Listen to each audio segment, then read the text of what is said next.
Hello, and welcome to another How to Go Fast video. This time I'll be explaining what I do to lap Croft at a reasonably quick pace.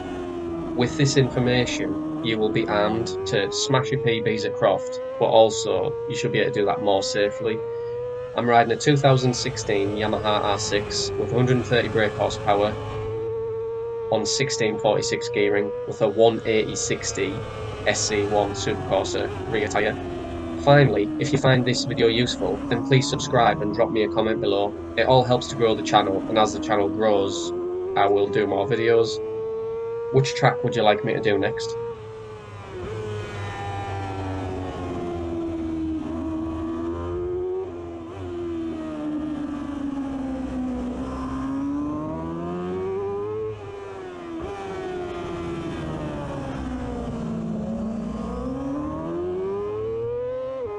Turn 1, and it is important, move over the left hand side of the track and use somewhere around the pit lane exit as your brake marker.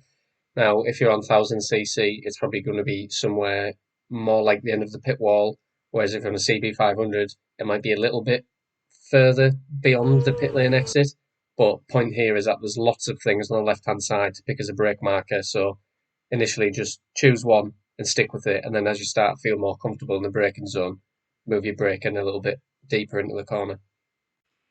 It's important with turn 1 to initially brake hard, but ensure that by the time you're leaning the bike in to release the brakes, there's a big dip at turn 1, which if you've ridden Croft before, you'll certainly be aware of. So through here, you just kind of need to let the bike do what it wants to do. Obviously, too much front braking and you're going to go down. So just get off the brakes relatively early here. Also, point to note that turn 1 is a really short apex, so in lots of instances you may think that you're going in too fast, but the reality is that there's quite a lot of room on the exit, so you can get away with a little bit more entry speed here than you probably will feel comfortable with, at least initially.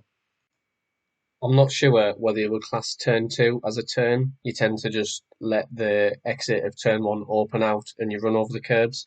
Now, people do tend to take lots of different approaches here. I tend not to take too much curb as I find the back tyre is, or the back of the bike is really unsettled when I take a lot of curb. But it's important here not to fly in with too much speed and end up really wide through the beginning part of turn 3 because then you're covering distance that you don't need to cover. So here you need a brake, but again, right on the sort of clipping point, there's a ripple in the tarmac. So if you're carrying too much front brake here, it's easy to lose the front. So again, as you get over that curb, you're really applying the brake quite hard. But as soon as you get near the apex on the right hand side, make sure you're off the brake. Turn 3 is a corner all about patience. It seems to go on forever and you gradually build in speed. I tend to stick middle of the road here. Obviously, the goal is when you get to the chicane to take the straightest line as possible so you can get on the power as early as possible coming out the chicane. Now, you can use the curb slightly on the right hand side. I wouldn't use it on the left as it really unsettles the bike. But yeah, here it's all about don't worry about how fast you are into the chicane. It's all about getting that power down on the run to tower. A point to add here is do not abuse the throttle on the exit because you can easily high side. I know because I've done it. As you can see, the approach to tower is fast, but it also has a left kink. So it's important to ensure that you're going in a straight line when you apply the brakes. As an added complication on the way into tower, there's two really big bumps which will excite the back of the bike and make you feel like you're doing your best top rack rendition. It's important here just to gently release the brakes. Don't let go of them, massively in a panic. This is going to happen, so you just need to gently release the pressure on the brake. The apex at tower is a long way around the corner, and there's a bump on the inside as well, so don't be tempted to race for that inside curb. Let it come towards you. As you'll see in this clip, I didn't actually hit the apex, but it was one of my fastest laps, so you could argue that it's not that important to hit the apex.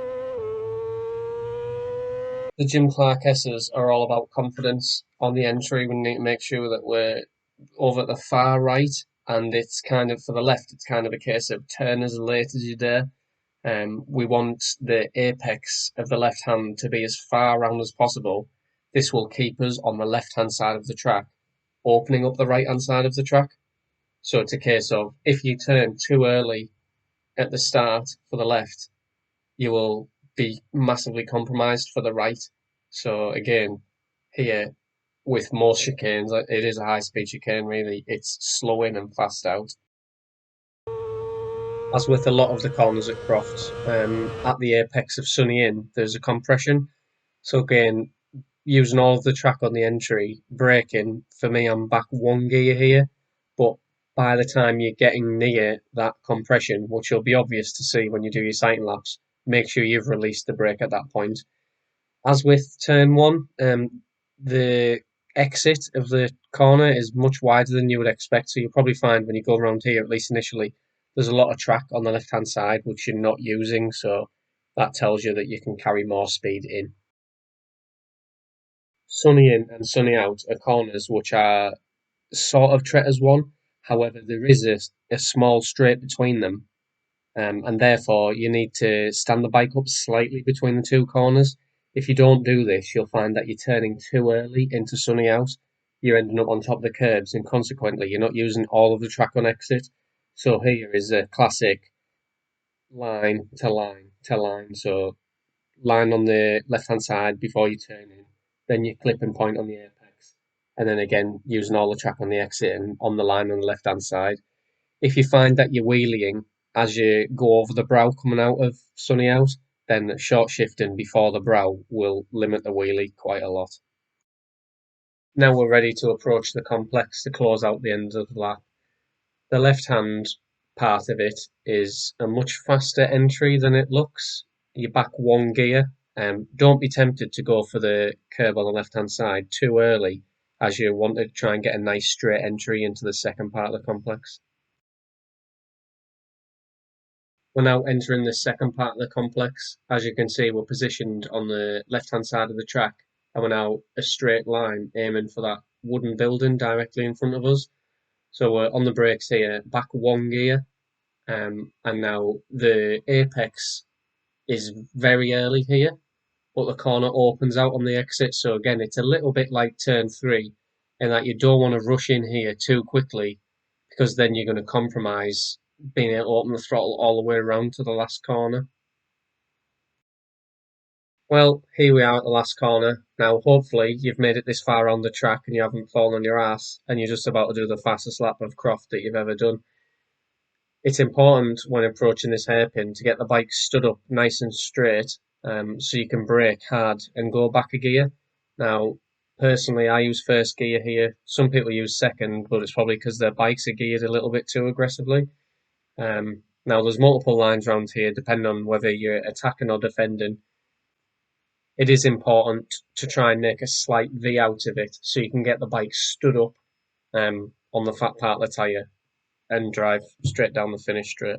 I'm now going to play that same lap over without the commentary over the top, and hopefully you'll be able to pick out some of the reference points that are mentioned in the step-by-step lap.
for Croft. I hope you found this video interesting.